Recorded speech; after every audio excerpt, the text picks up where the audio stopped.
Jika kita menelusuri sejarah para sahabat perempuan di zaman Rasulullah SAW, tentu kita akan menemukan banyak kekaguman-kekaguman yang luar biasa. Mereka bukan hanya berilmu, berakhlak dan juga pandai membaca Al-Quran, tetapi juga jago pedang, berkuda dan memanah. Dan tidak sedikit dari mereka yang menjadi dokter yang pintar mengobati para sahabat yang terluka di medan pertempuran. Bahkan ada di antara mereka yang terpotong tangannya karena melindungi Rasulullah SAW. Siapakah para jagoan wanita di zaman Rasulullah? Khawlah binti Azur, kesatria berkuda hitam. Siapa kesatria berkuda hitam ini? Itulah Khawlah binti Azur. Dia seorang muslimah yang kuat jiwa dan raga. Sosok tubuhnya tinggi, langsing dan tegap. Sejak kecil Khawlah suka dan pandai bermain pedang dan tombak, dan terus berlatih sampai tiba waktunya menggunakan keterampilannya untuk membela Islam bersama para mujahidah lainnya. Diriwayatkan betapa dalam salah satu peperangan melawan pasukan kafir Romawi di bawah kepemimpinan Panglima Khalid bin Walid, tiba-tiba saja muncul seorang penunggang kuda berbalut pakaian serba hitam dengan tangkas memacu kudanya ke tengah-tengah medan pertempuran. Seperti singa lapar yang siap menerkam, sosok berkuda itu mengibas-ngibaskan pedangnya dan dalam waktu singkat menumbangkan 3 orang musuh. Panglima Khalid bin Walid serta seluruh pasukannya tercengang melihat ketangkasan sosok berbaju hitam itu. Mereka bertanya-tanya siapakah pejuang tersebut yang tertutup rapat seluruh tubuhnya dan hanya terlihat kedua matanya saja. Semangat jihad pasukan kaum muslimin pun terbakar begitu mengetahui bahwa The Black Rider, si penunggang kuda berbaju hitam itu adalah seorang wanita. Keberanian Khawlah teruji ketika dia dan beberapa mujahidah tertawan musuh dalam peperangan Sahura. Mereka dikurung dan dikawal ketat selama beberapa hari. Walaupun agak mustahil untuk melepaskan diri, namun Khawlah tidak mau menyerah dan terus menyemangati sahabat-sahabatnya.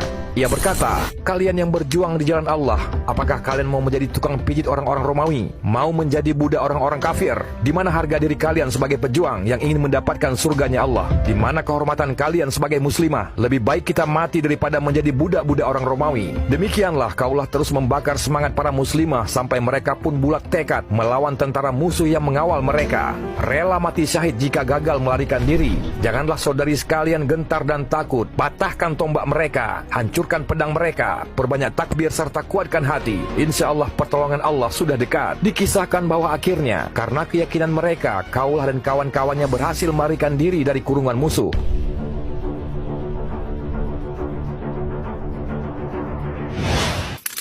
Nailah, si cantik yang pemberani. Nailah binti Al-Farisyah merupakan istri Utsman bin Affan radhiyallahu an. Dia terkenal cantik dan pandai. Bahkan suaminya sendiri memujinya. "Saya tidak pernah menemui seorang wanita yang lebih sempurna akalnya daripada dia. Saya tidak segan apabila ia mengalahkan akalku." Mereka menikah di Madinah Al-Munawwarah dan sejak itu Utsman kagum pada tutur kata dan keahlian Nailah di bidang sastra. Karena cintanya, Utsman paling senang memberikan hadiah untuk istrinya. Mereka punya satu orang anak perempuan, Maryam binti Utsman. Ketika terjadi fitnah yang memecah belah umat Islam pada tahun 35 Hijriah, Nailah ikut mengangkat pedang dan membela suaminya. Seorang musuh menerobos masuk dan menyerang dengan pedang pada saat Utsman sedang memegang Al-Quran. Pada surat Al-Baqarah ayat 137 Allah berfirman, "Maka Allah akan memelihara engkau dari mereka." Seseorang pemberontak lain masuk dengan pedang terhunus. Nailah berhasil merebut pedang itu, namun si musuh kembali merampas senjata itu dan menyebabkan jari-jari Nailah terputus. Utsman syahid karena sabetan perang pemberontak.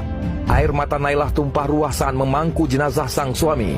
Ketika ada musuh dengan penuh kebencian menampari wajah Utsman yang sudah wafat itu, Nailah lalu berdoa, "Semoga Allah menjadikan tanganmu kering, membutakan matamu dan tidak ada ampunan atas dosa-dosamu." Dikisahkan dalam sejarah Islam bahwa si penampar itu keluar dari rumah Utsman dalam keadaan tangannya menjadi kering dan matanya menjadi buta. Sesudah Utsman wafat, Nailah berkabung selama 4 bulan 10 hari. Ia tidak berdandan dan berhias dan tidak meninggalkan rumah Utsman ke rumah ayahnya. Nailah memandang kesetiaan terhadap suaminya sepeninggalnya lebih berpengaruh dan lebih besar dari apa yang dilihatnya terhadap ayahnya, saudara perempuannya, ibunya dan juga kerabatnya. Ia selalu mendahulukan keutamaannya, mengingat kebaikannya di setiap tempat dan kesempatan. Ketika Utsman terbunuh, ia mengatakan, "Sungguh kalian telah membunuhnya, padahal ia telah menghidupkan malam dengan Al-Quran dalam rangkaian rakaat."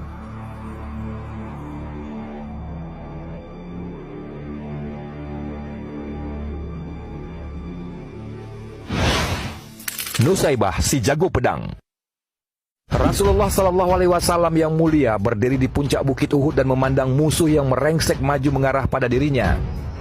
Beliau memandang ke sebelah kanan dan tampak olehnya seorang perempuan mengayun-ayunkan pedangnya dengan gagah perkasa melindungi dirinya. Rasulullah Sallallahu Alaihi Wasallam yang mulia berdiri di puncak bukit Uhud dan memandang musuh yang merengsek maju mengarah pada dirinya. Beliau memandang ke sebelah kanan dan tampak olehnya seorang perempuan mengayun-ayunkan pedangnya dengan gagah perkasa melindungi Rasulullah Sallallahu Alaihi Wasallam. Beliau memandang ke kiri dan sekali lagi beliau melihat wanita tersebut melakukan hal yang sama, menghadang bahaya demi melindungi sang pemimpin orang-orang beriman. Rasulullah Sallallahu Alaihi Wasallam pun bersabda, "Tidaklah aku melihat ke kanan dan ke kiri pada pertempuran Uhud, kecuali aku melihat Nusaybah binti Ka'ab berperang membelaku." Memang Nusaybah binti Ka'ab Ansyariyah demikian cinta dan setianya kepada Rasulullah, sehingga begitu melihat junjungannya itu terancam bahaya, dia maju mengibas-gibaskan pedangnya dengan perkasa, sehingga dikenal dengan sebutan Ummu Umarah.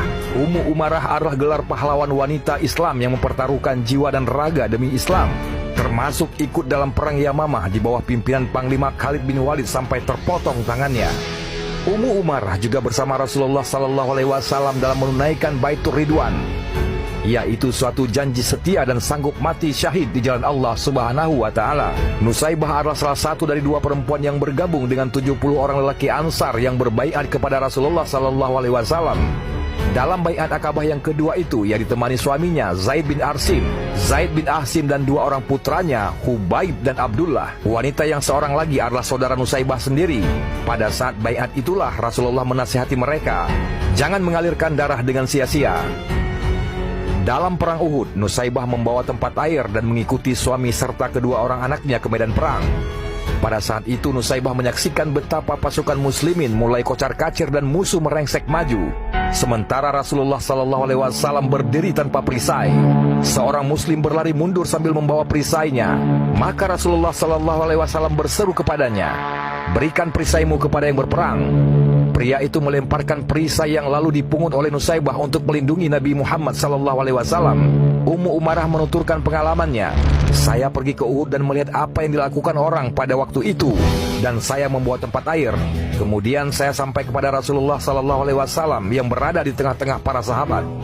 Ketika kaum muslimin mengalami kekalahan, saya melindungi Rasulullah Sallallahu Alaihi Wasallam, kemudian ikut serta di dalam medan pertempuran. Saya berusaha melindungi Rasulullah dengan pedang.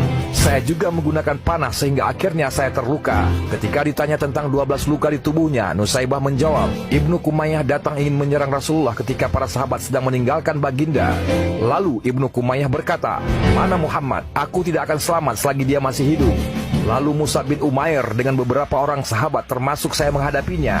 Kemudian Ibnu Kumayyah memukulku. Rasulullah juga melihat luka di belakang telinga Nusaybah, lalu berseru kepada anaknya, 'Ibumu barutlah lukanya. Ya Allah, jadikanlah mereka sahabatku di surga.'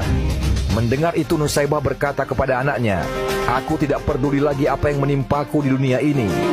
Sungguh setianya beliau kepada baginda Rasulullah Sallallahu Alaihi Wasallam. Subhanallah, ternyata umat muslim yang juga memiliki jagoan wanita memang